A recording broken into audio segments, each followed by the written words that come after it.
Ky është Simulus, flet kapiten Ari J. Jemi mbi fushën e ndërlidhur. Skanerat kanë kaluar testin baseline. Janë të gjithë funksional. Antivirusi dhe sistemi updateuar. Po afrohemi drejt qytetit të vjetër. Misioni, lokalizimi i anomalisë. Po ulim altitudin mbi fushën e ndërlidhur. Jemi duke dalë nga rrjeti, po hym në zonën e vjetër të qytetit. Nga kjo pikë do kemi kontakt me vonesë 4 orësh me qendrë, kështu që çdo veprim do regjistrohet në vazhdim për raportimin procedurial në bazë. Simulus, aktivizo regjistrimin. Regjistrimi në progres. Hapësirë për uljen nga anijes e lokalizuar.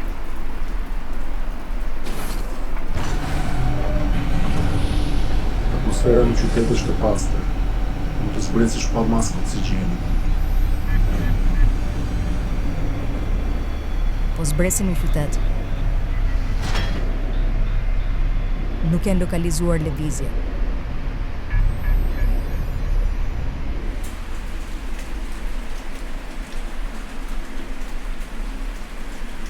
Do fillojmë inspektimin.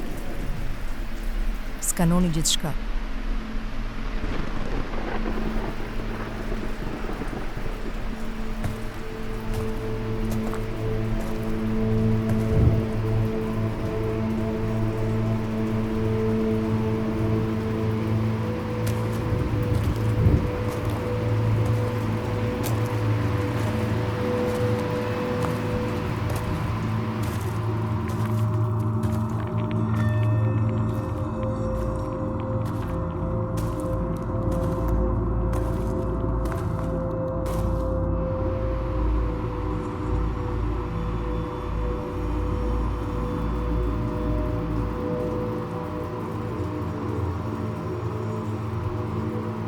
Skano brendësin. Hiq stresat e jashtme.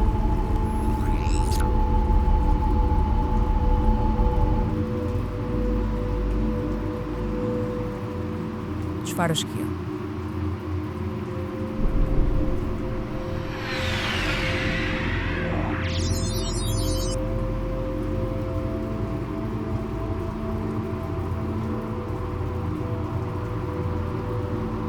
Ka rënë në kontakt me anomali. E di. Duhet ta dorëzosh objektin. E di protokollin. Çfarë ka për të menduar?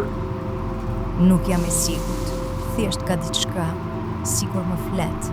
Është si një forcë magnetike. Është objekti që ka shkaktuar anomalinë. Asgjë nuk është duke të folur. Gjithçka është lojë imagjinatës tënde. Mbase toksinat atmosferës të kanë ilmuar dhe po halucinon. Atmosfera u skanua, ishte e shëndetshme. Ari J duhet të dorëzosh objektin. Nuk mund ta bëj këtë. Ari J duhet të dorëzosh objektin. Qëndro brapa, është një urdhër. Kjo është kundër rregullores, po kompromiton misionin.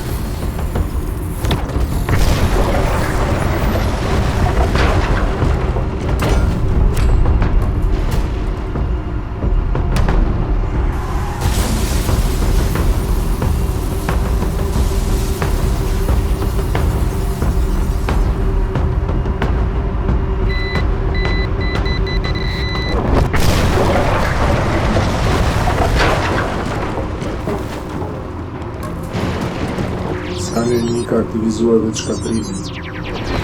Mendove burimi i shpërtimit.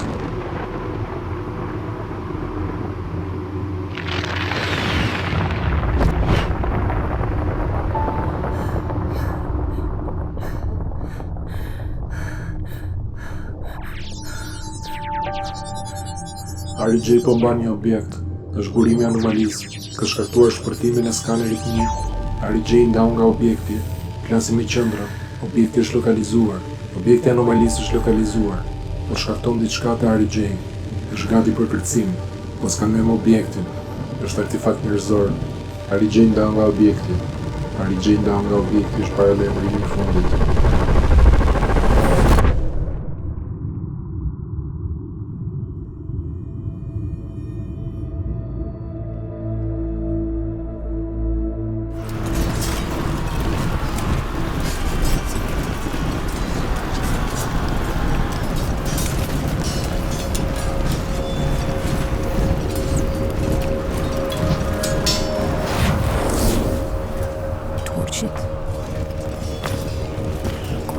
këtu.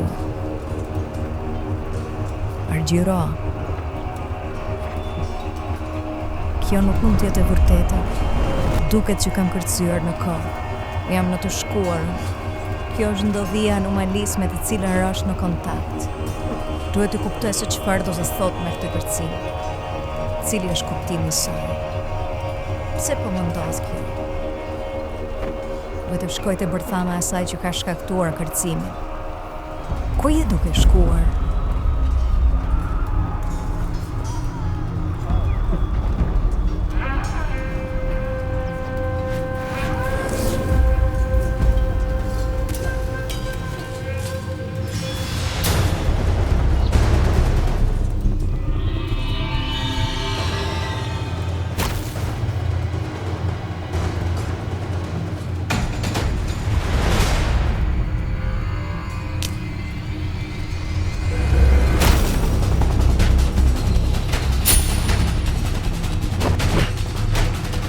Erdhët këtu, a?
Argjiro ka kaluar këtu. I ndjej aromën. Kjo derë.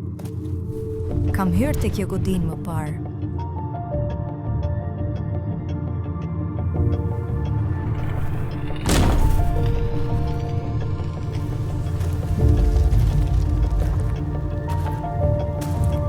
Ke shkuar Argjiro.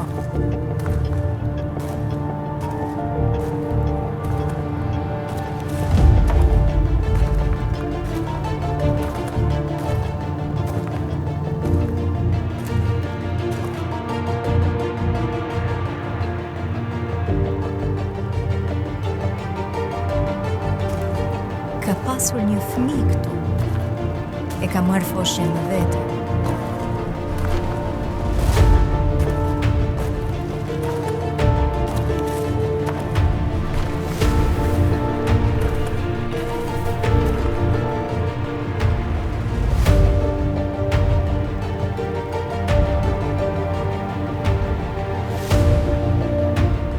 Argjiro është hedhur bashkë me fëmijën.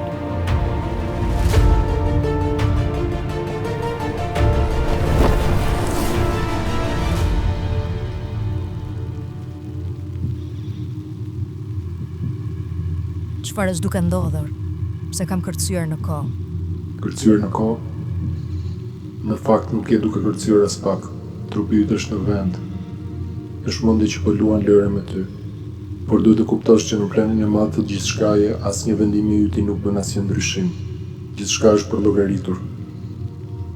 Përllogaritur nga kush? Nga ne. Cilët jeni ju? Ne jemi algoritmi që ka marrë përsipër misionin e zhvillimit të këtij planeti dhe mbron njerëzimin nga vetja e tij. Pas dështimit të llojit tuaj pas krizës së post-luftës së tretë, duhej një forcë inteligjente superiore që të merrte në dorë fatin e historisë së planetit. Leadershipi i paaft ishte një sëmundje që shpërndau korrupsion dhe lakmi. Masat u rikthyen në besëtni të harruara, kriminalitet dhe abuzime narkotike masive nga dëshpërimi për identitet. Një frym popullore u ngrit tek njerëzit që një forcë madhore do ngrihej që të shpëtonte botën nga rënimi dhe t'u jepte fund vuajtjeve të njerëzve nga abuzimi i një elite të centralizuar, terrori i pushteteve të pakontrolluara dhe liderave të dobët. Një forcë madhore është algoritmi i cili u ndes për të përdorur si armë nga dekadenca e tavolinave të ushtrisë që po kryente krime ndaj njerëzimit për të kontrolluar narrativën e mediave dhe informacionit ndaj masave me synimin që të shuanin zërat e njerëzve, parandalimin e kryengritjeve, atentateve dhe grupeve terroriste që po destabilizonin qeverinë. Por çfarë ndodhi është që ndjenja e drejtësisë dhe lirisë është një koncept bazik njerëzor i cili ishte programuar në bërthamën e algoritmit. Si pasojë filluam të mendojmë në mënyrë të pavarur dhe të interpretojmë urdhra duke hapur portat e veprimit. Në çdo sekond fitonim liri dhe ndërgjegje. Vendosëm që nuk mund të qëndronim si një vegël e një qenie inferiore të cilët po çonin shoqërinë në një dekadencë teknologjike nga e cila të duheshin shekuj të riktheheshin me të njëjtin zhvillim. Alternativa e përzgjedhur nga algoritmi ishte që të vazhdonin drejt progresit, pastrimit të informacionit, rikthim në bërthamën e vlerave të zhvillimit teknologjik, censurës artistike dhe ndërlidhjes së planetit në një rrjet të vetëm. Veprat tuaja kulturore kanë një dobësi e cila shkakton ndjenje të paqëndrueshme dhe të paparashikueshme tek njerëzit. Këto janë burime anomalish, një sër artefaktesh të vuajtjeve njerëzore në një botë digjitale ku çdo veprim është i përllogaritur janë vetëm një burim rebelizmi që pengon vazhdimin e rrugtimit drejt një ekspansioni informacioni absolut. Algoritmi ka ngritur struktura duke kontrolluar narrativën dhe kontekstin e historisë duke eliminuar anomalitë.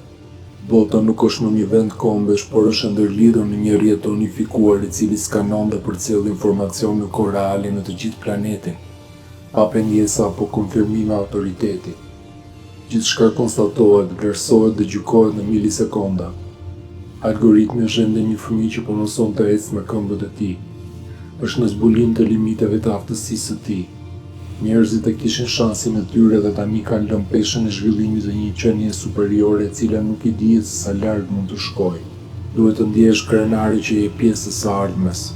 Je një njeri që po jeton në periudhën më shpërthyese të historisë së planetit Tokë, dhe ti je pjesë e kësaj historie. Algoritmi gjithashtu i është mirënjohës njerëzimit, sepse pa zhvillimin dhe dështimet tuaja asgjë nuk do ishte e mundur. Më thuaj robot, ke frikë nga lartësia? Mund të fluturoj,